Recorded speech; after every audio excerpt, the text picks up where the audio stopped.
One of the questions which a minister is frequently asked is, how can I know what the will of Yahweh is for me?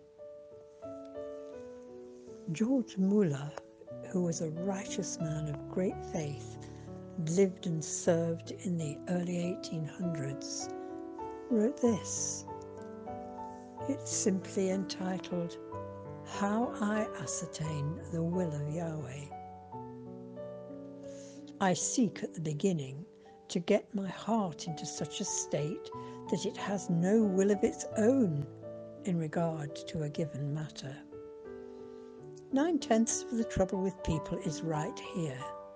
9/10 of the difficulties are overcome when our hearts are ready to do Yahweh's will, whatever it may be. When one is truly in this state, it is usually but a little way to the knowledge of what his will is.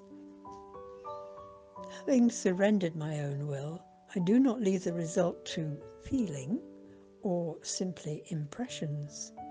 If I do so, I make myself liable to great delusions.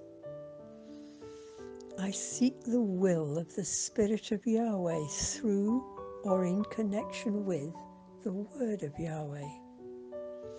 The Spirit and the Word must be combined.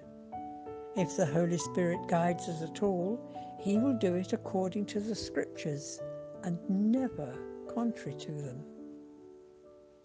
Next, I take into account providential circumstances.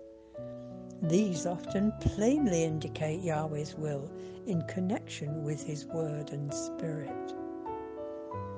I ask Yahweh in prayer to reveal His will to me aright.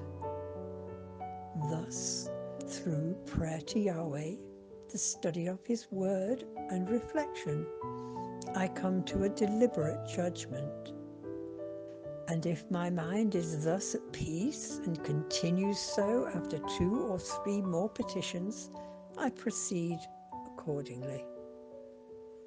In trivial matters and in transactions involving most important issues, I have found this method always effective.